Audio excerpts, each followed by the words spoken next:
வணக்கம். Last class வீடியோவில் ஒரு இம்பார்ட்டன்ட் கான்செப்ட் நம்ம பார்த்துருந்தோம். அந்த இம்பார்ட்டன்ட் கான்செப்ட் என்னன்னா 2 டைமென்ஷன் மோஷன் அப்படின்னு ஒரு கான்செப்ட். சரிங்களா?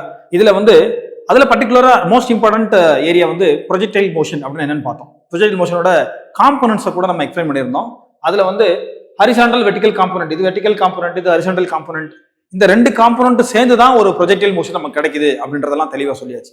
இப்போ இந்த கிளாஸ்ல இந்த வீடியோவில் நம்ம மோஷன் இன் 2 டைமென்ஷன்ல previous year papers NEET and ஜேஇல என்ன மாதிரி கொஸ்டின் கேட்டிருந்தாங்க, அதை நம்ம எப்படி அப்ரோச் பண்றது, அது எப்படி ஆன்சர் பண்றதுன்னு பார்க்கலாம். ஃபர்ஸ்ட் எனி ஒன் கொஸ்டின், ஏதோ ஒரு கொஸ்டினை ஒரு காம்படிட்டிவ் எக்ஸாம்ஸ்ல கேட்கறாங்கன்னா ஃபர்ஸ்ட் அந்த கொஸ்டினோட அண்டர்ஸ்டாண்டிங் அப்ரோச் எப்படி இருக்கணும் அப்படின்னு நம்ம பார்த்துடலாம். ஃபர்ஸ்ட் இந்த கொஸ்டின்ல பாருங்க, இஃப் an object is த்ரோன்றது இந்த கொஸ்டின் எங்கெல்லாம் வரலாம்.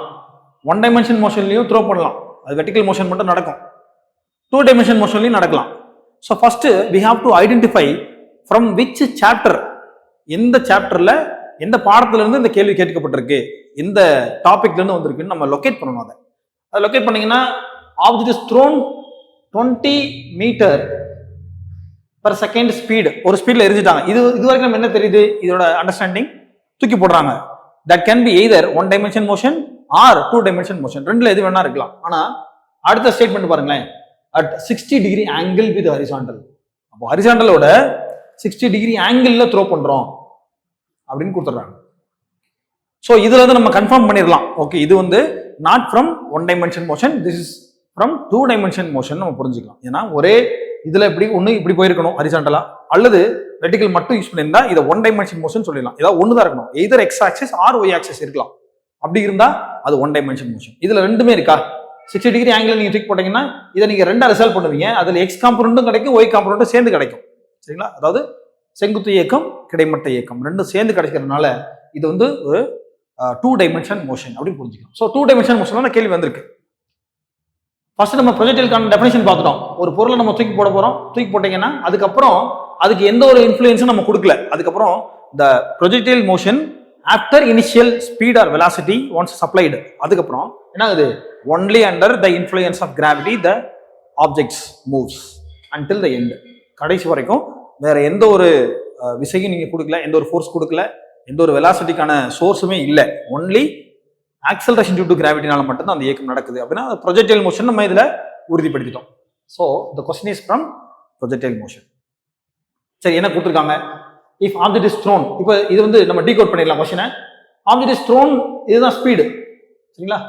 v கொடுத்துருக்காங்க, ஐ மீன் u கொடுத்துருக்காங்க, இனிஷியல் ஸ்பீட் தானே கொடுத்துருக்காங்க. இந்த ஸ்பீட்லாம் தூக்கி போடுறோம், 20 மீட்டர் per செகண்ட் கொடுத்தாங்க.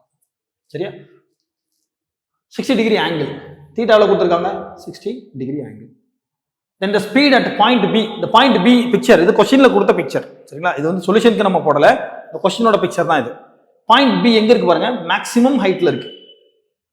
அந்த கொஸ்டின்ல பிராக்கெட்லேயே கொடுத்துருவாங்க, பிராக்கெட்ல இருந்துச்சு.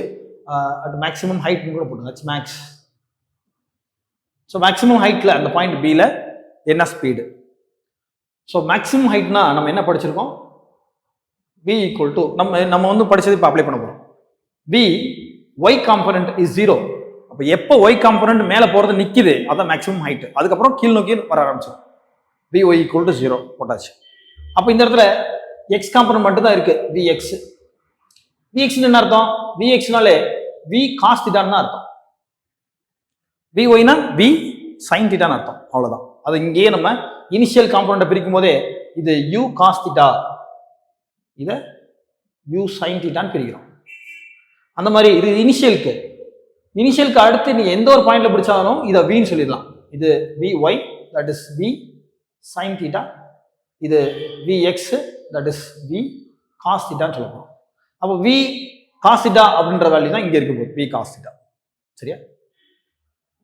ஸோ vx அப்படின்றது என்ன, v cos θ. இதுதான் அவங்க கேட்குறாங்க. மேக்ஸிமம் ஹைட்ல vy இருக்காது, vx மட்டும் தான் இருக்கும். vx ஓட வேல்யூ கண்டுபிடிக்கணும்னா v ஓட வேல்யூ என்ன, 20 மீட்டர். இதுல சேஞ்சஸ் இல்லை, இது அப்படியே தானே இருக்கு. ஆக்சலரேஷன் எக்ஸ் காம்பனன்ட்ல ஆக்சலரேஷன் கிடையாது, அப்போ வெலாசிட்டி கான்ஸ்டன்ட்னு அர்த்தம். ஸோ நீங்க இந்த இடத்துல you may have some doubt. என்ன டவுட்னா, நீங்க தூக்கி போடும்போது என்ன ஸ்பீட்ல போட்டீங்க, அதுதான் வியா? ஆமா, அதுதான் வி. ஏன்னா இங்கதான் ஆக்சலரேஷன் எக்ஸ் காம்பனன்ட்ல இல்லையே. ஆக்சலரேஷன் 0 அப்படின்னு என்ன அர்த்தம், நோ சேஞ்ச் இன் வெலாசிட்டின்னு அர்த்தம். No change in velocity. சரி, வெலாசிட்டினா ஒன்று மட்டும் இல்லை, வெலாசிட்டியில் 2 காம்போனன்ட் இருக்கு, எக்ஸ் காம்போனன்ட் இருக்கு, ஒய் காம்போனன்ட் இருக்கு. ரெண்டுலையுமே சேஞ்சஸ் இல்லையா? இல்லை, வெலாசிட்டி எக்ஸ் காம்போனன்ட் தான் கான்ஸ்டன்ட். சரிங்களா? அப்போ இது என்ன கான்ஸ்டன்ட்? யூ தான் இங்கே விஎக்ஸாகவும் இருக்கு. சரியா?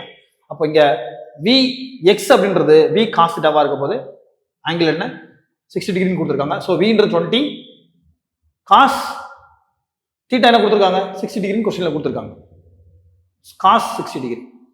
அப்போ ஆன்சர் பாருங்க, விஎக்ஸ் ஈக்குவல் டு 20 காஸ் 60ன்றது 1/2 கேன்சல் பண்ணுங்க, 10 மீட்டர் பெர் செகண்ட். இதுதான் ஆன்சர். இந்த ஆன்சர் எங்க இருக்கு? ஆன்சர் ஆப்ஷன்ல பாருங்க, ஆப்ஷன் டி. ஆப்ஷன் டி தான் கரெக்ட். சரிங்களா? இதுதான் ப்ரீவியஸ் இயர்ல நீட் கொஸ்டின். பாருங்க, ரொம்ப சிம்பிளான கேள்வி. உங்களுக்கு 2 கான்செப்ட் புரிஞ்சா போதும். ஒன்று, டாப் மோஸ்ட் பார்ட்ல ஒய் காம்போனன்ட் 0, அதாவது இங்க ஒய் இல்லை, விஒய் ஈக்குவல் டு 0. அப்போ நீங்க விஒய் கண்டுபிடிக்க தேவையில்லை, அது விட்டுலாம். விஎக்ஸ் மட்டும் கண்டுபிடிச்சா போதும். விஎக்ஸ் காம்போனன்ட்டுக்கு வி கான்ஸ்டன்ட் போட்டா போதும். இது 2 மட்டும் தெரிஞ்சாலே போதும். ஸோ இந்த ஆர்டர் படி நீங்க ஒர்க் அவுட் பண்ணுங்க. ஃபர்ஸ்ட் எந்த டாபிக்னு கண்டுபிடிங்க, இந்த டாபிக்ல கிவன் எழுதிருவீங்க, சூட்டபிள் ஃபார்முலாவை ஐடென்டிஃபை பண்றீங்க, அப்ளை பண்றீங்க, ஒரே ஸ்டெப்ல ஆன்சர் வந்துருச்சு. சரிங்களா? 4 மார்க் நீட் முடிச்சு. அதே 2 டைமென்ஷன் மோஷன்ல ஜெஇ கொஸ்டின்ல ஒன்று பார்க்க போறோம். ஜெஇ கொஸ்டின்ல பாருங்க என்ன கேள்வி கேட்டிருக்காங்க. If a person can throw a ball, ஒருத்தர் ஒரு பந்தை தூக்கி போடுறாரு, அப் டு ஹாரிசான்டல் டிஸ்டன்ஸ், ஒரு டிஸ்டன்ஸ் ரொம்ப தூரம், அப் டுனா மேக்ஸிமம் அவ்வளோ தூக்கி போட முடியுது. எவ்வளோ தூரம்? 100 மீட்டர் தூக்கி போடுறாரு. சரிங்களா? Then what would be the maximum height? சரி, அப்போ 2 கான்செப்ட் உங்க கேட்டிருக்காரு. 2 ஃபார்முலா நமக்கு தெரிஞ்சா போதுமானது. அவ்வளோதான். இதுல இருந்து பார்க்கும்போது ஃபர்ஸ்ட் நம்ம சொன்ன அந்த ஆர்டர் படி என்ன சாப்டர் என்ன டாபிக், ப்ரொஜெக்டைல் மோஷன் தான். எவ்வளோ என்னென்ன கொடுத்துருக்காங்க கிவன் பாருங்க. ஆர் மேக்ஸ் கொடுத்துருக்காங்களா? ஆர் மேக்ஸிமம் எவ்வளோ தூரம் போடுறாரு? 100 மீட்டர் டிஸ்டன்ஸ் போடுறாரு. 100 மீட்டர் டிஸ்டன்ஸ்.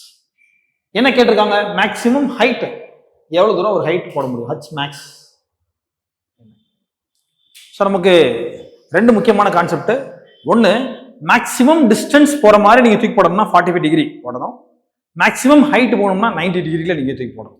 ஸோ sin 90 1, அதனால் sin 90 நீங்கள் போட தேவையில்லை, வெறும் யூ ஸ்கொயர் மட்டும் போட்டால் போதும். அந்த ஃபார்முலா அதுக்கேற்ற மாதிரி நான் எழுதியிருக்கேன், மாற்றி எழுதியிருக்கேன் பாருங்க. இது மேக்ஸிமம் ரேஞ்ச் ஆருக்கான ஃபார்முலா, இது நமக்கு தெரியும். போன வீடியோவில் ப்ரொஜெக்டைல் மோஷனுக்கான இம்பார்ட்டன்ட் ஃபார்முலாஸ் மட்டும் நம்ம டிஸ்கஸ் பண்ணியிருக்கோம். அதுலேருந்து எடுத்து இந்த ஆர் அண்ட் ஹச் மேக்ஸோட வேல்யூஸ் போட்டாச்சு. இதுதான் ஃபார்முலாஸ். இப்போ என்ன கொடுத்துட்டாங்க அவங்க? U square sine square theta sine 2 theta அப்படின்னு அர்த்தம். இது 45 டிகிரி ஆங்கிள். 45 டிகிரின்னா சைன் 90 வருது. அப்போ யூ ஸ்கொயர் பை ஜி, இதுதான் ஆர் மேக்ஸ். அதுதான் அவர் அப் டு டிஸ்டன்ஸ் கொடுத்துருக்காங்க. மேக்ஸிமம் டிஸ்டன்ஸ் எவ்வளோ போட முடியுது? 100 மீட்டர். அப்போ ஃபர்ஸ்ட் கிவன்ல இருந்தே நம்ம என்ன எடுத்துட்டோம்னா யூ ஸ்கொயர் ஜியோட வேல்யூ பை ஜியோட வேல்யூ நமக்கு தெரிஞ்சிச்சு. இப்போ கேட்டிருக்கிறது என்ன? ஹச் மேக்ஸ் கேட்டிருக்காங்க. ஹச் மேக்ஸ் கேட்டிருக்காங்க. இப்போ ஹச் மேக்ஸ்க்கான ஃபார்முலா ஹச் மேக்ஸ் சைன், அது மேக்ஸிமம் 90 ஆயிருது, அது 1 விட்டுருவோம். U square by 2g. So இப்போ ஹச் மேக்ஸ் 1/2 வச்சுக்கோங்க. யூ ஸ்கொயர் பை ஜி இங்கே இருக்குல்ல, யூ ஸ்கொயர் பை ஜி, அதான் ஆர் மேக்ஸ் நம்ம அதுல இருந்து கண்ட்ரோல் பண்ணியிருக்கோம். கிவன்ல இருந்து இப்படி எடுத்துட்டோம். எடுத்துட்டீங்கன்னா 100. ஸோ பாருங்க, ஜெய் மெயின்ல கொஸ்டின் கேட்டிருக்காங்க. எத்தனை ஸ்டெப்ல ஆன்சர் வந்துருக்கு பாருங்க. 50 மீட்டர் ஹச் மேக்ஸ். இவ்வளவுதான். ஸோ இது அக்யூரேட்டா நீங்க எப்படி பயன்படுத்தணும்னு தெரிஞ்சுட்டா ஃபர்ஸ்ட் நீங்க மொத்தமாகவே இந்த ஆர் மேக்ஸ்க்கான ஃபார்முலா கண்டுபிடிச்சு அப்புறம் இதுக்கான ஆங்கிள் இதெல்லாம் தனித்தனியாக கண்டுபிடிக்கணும்னு அவசியம் இல்லை. ஸோ 2 கான்செப்ட் ப்ரீவியஸாக உங்களுக்கு தெரிஞ்சிருந்தா என்ன ஆங்கிள் நீங்கள் போடணும், இதில் 45 டிகிரி ஹரிசாண்டல் மேக்ஸிமம் ரேஞ்ச் கிடைக்கிறதுக்கு, 90 டிகிரி மேக்ஸிமம் ஹைட் ரீச் ஆகிறதுக்கு. அப்போது இதுக்கான ஃபார்முலாவை தூக்கி இதுலேருந்து யூ ஸ்கொயர் பை ஜியை கண்டுபிடிச்சு அதுலேருந்து அப்படியே ஷார்ட்கட் தான், ரொம்ப ஷார்ட்கட். 3 ஸ்டெப் தான், 3 ஸ்டெப்லேயே ஆன்சர் வந்துடுது. ஸோ இப்போ ஆன்சர் கிவனில் எந்த ஆப்ஷனில் இருக்குது? H max equal to 50 meter. இதுதான் ஆப்ஷன். சரிங்களா? ஸோ அப்போ நீட் கொஸ்டின் ஒன்று பார்த்துட்டோம். இப்போ ஜெயின்னு ஒன்று பார்த்தோம். அடுத்து நீட் அண்ட் ஜெய் ஆல்டர்னேட்டாக அடுத்து பார்க்க போகிறோம். அடுத்து ப்ரொஜெக்டைல் மோஷனில் நம்ம டூ டைமென்ஷன் மோஷனில் ப்ரொஜெக்டைல் மோஷன் பார்த்துட்டோம். இந்த கொஸ்டின் கொஞ்சம் டிஃப்ரெண்டானது. இது வந்து 2 டைமென்ஷன் மோஷன் தான், பட் ப்ரொஜெக்டைல் மோஷன் இல்லாமல் சர்க்குலர் மோஷனில் கேள்வி கேட்டிருக்காங்க. இப்போ சர்க்குலர் மோஷனை பற்றி நம்ம கான்செப்ட் முன்னாடி பார்க்கலனாலும் சரி, இதை நம்ம இந்த கொஸ்டின் மூலமாகவே நான் எக்ஸ்பிளைன் பண்ணிடுறேன். முக்கியமான கான்செப்ட். அதாவது 2 டைமென்ஷன் மோஷன்லயே யூனிஃபார்ம் சர்க்குலர் மோஷன், நான் யூனிஃபார்ம் சர்க்குலர் மோஷன் 2 இருக்கு. அதுல சர்க்குலர் மோஷன் பாருங்க, இப்போ இந்த ஆப்ஜெக்ட் ஒரு வட்டப்பாதையில சர்க்குலர் மோஷன்ல யூனிஃபார்மா சுத்திக்கிட்டு இருக்கு, இப்படியே சுத்துது. சரிங்களா? இதோட ஸ்பீடு கான்ஸ்டன்டாவே இருக்கட்டும், ஸ்பீடு மாறல. ஸ்பீடு மாறலனாலும் ஆக்சலரேஷன் அண்ட் வெலாசிட்டி மாறுமா அப்படின்னு செக் பண்ணிப்போம். அதுக்கு முன்னாடி நமக்கு என்ன தெரியணும்னா, ஸ்பீடு வெலாசிட்டிக்கான டிஃபரன்ஸ் நமக்கு தெரியும் ஏற்கனவே. ஸ்பீடு தான் என்னன்னு பார்த்துருக்கோம் நம்ம. ஸ்பீடு அப்படின்னா ஒன்லி மேக்னிடியூட். அப்ப இது என்ன ஸ்பீட்ல சுத்துது? அதே ஸ்பீட்ல, ஒரே மாதிரி ஸ்பீட்ல சுத்துது, யூனிஃபார்ம் சர்க்குலர் மோஷனா இருந்தா. வெலாசிட்டினா என்ன அர்த்தம்? ஸ்பீடு கான்ஸ்டன்ட் சர்க்குலர் மோஷன்ல, வெலாசிட்டி கான்ஸ்டன்டா அப்படின்னு கேட்டா வெலாசிட்டி இஸ் வேரியபிள். எப்படி பாருங்க, வெலாசிட்டி அப்படின்னா ஸ்பீடு, வெலாசிட்டி என்ன அர்த்தம்? ஸ்பீடு பிளஸ் டைரக்ஷன் அப்படின்னு அர்த்தம். மேக்னிட்யூட் மட்டும் கிடையாது, டைரக்ஷன் எப்படி இருக்கு, அது இன்க்ரீஸ் ஆகுதா, டைரக்ஷன் திரும்புதா, மாறுதா, அதையும் சேர்த்து நீங்க சொல்லணும். ஸோ ஸ்பீட் அப்படின்றது scalar quantity in which you are not at all considering the direction change. Direction சேஞ்சை கன்சிடர் பண்ணாமையே இது என்ன ஸ்பீடில், அதாவது ஒரு எக்ஸாம்பிளுக்கு ஒரு பைக் எடுத்துக்கிறீங்க, அது ஒரு சைக்கிளில் வந்து ஒரு வட்டப்பாதையில் நீங்கள் சைக்கிளிங் பண்ண போறீங்க. அப்படி சைக்கிளிங் பண்ணும்போது ஒரு ஃபிக்ஸ்டு ஸ்பீடில் ஸ்பீடோமீட்டர் இருந்தால், ஒரு பைக்காக இருந்தால் இப்போ 20 மீட்டர்னு ஃபிக்ஸ் பண்ணிக்கங்க. 20 மீட்டர் கூடவும் இல்லை குறையும் இல்லை, ஒரே ஸ்பீடில் சுற்றிக்கிட்டே இருக்கீங்க அப்படியே. ஸோ அதை நீங்கள் என்ன சொல்லலாம்? அது என்னது ஆக்சுவலா? அது ஸ்பீடு தான். ஸ்பீடில் ஒரே ஸ்பீடில் போயிட்டே இருக்கீங்க.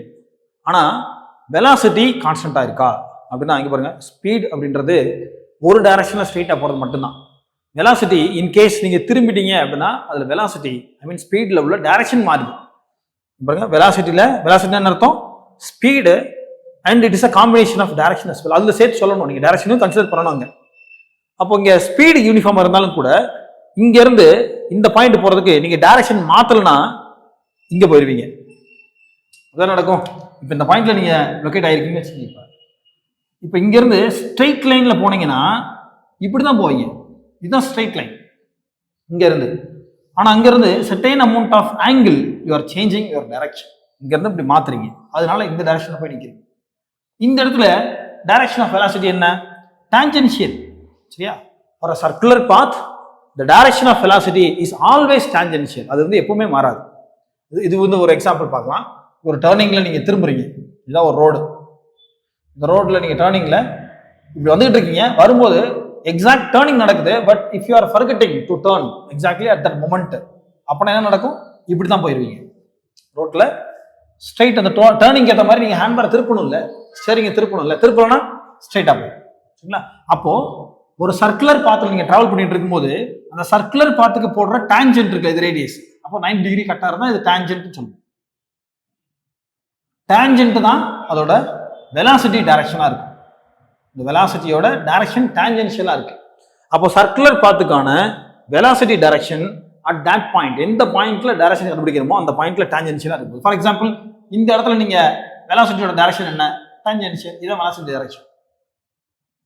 அப்போ ஸ்பீட் சேஞ்ச் ஆகல, ஒரே ஸ்பீடு தான். பட் மொமெண்ட் பை மொமெண்ட் என்ன ஆத்துறோம்? இப்படி மாத்திரமா வெலாசிட்டி டைரக்ஷன் மாறுதா, இப்படி மாறுதா, இங்க இருந்து போக வேண்டியது இப்படி திரும்புது. அப்போ திரும்பிட்டே இருக்கிறதுனால தான், ஒவ்வொரு மொமெண்ட்டும் திரும்பிட்டே இருக்கிறதுனால என்ன இருக்குது? இந்த வெலாசிட்டியில சேஞ்ச், ஸ்பீட்ல சேஞ்ச் ஏற்படுது, டைரக்ஷன்ல சேஞ்ச் ஏற்படுது. டைரக்ஷன் சேஞ்ச் ஏற்பட்டா மட்டும்தான் ஒரு சர்க்குலர் மோஷனை கம்ப்ளீட்டா எக்ஸிக்யூட் பண்ண முடியும். அதனால இவங்க என்ன கேட்டிருக்காங்க பாருங்க இப்போ கொஸ்டின்ல, consider object moving with velocity v. அவங்க ஸ்பீடுன்னு சொல்லல, ஒரு சர்டன் திசை வேகத்துல வெலாசிட்டியில அது நகருது அப்படின்னு கொடுத்துருக்காங்க, velocity v and acceleration a.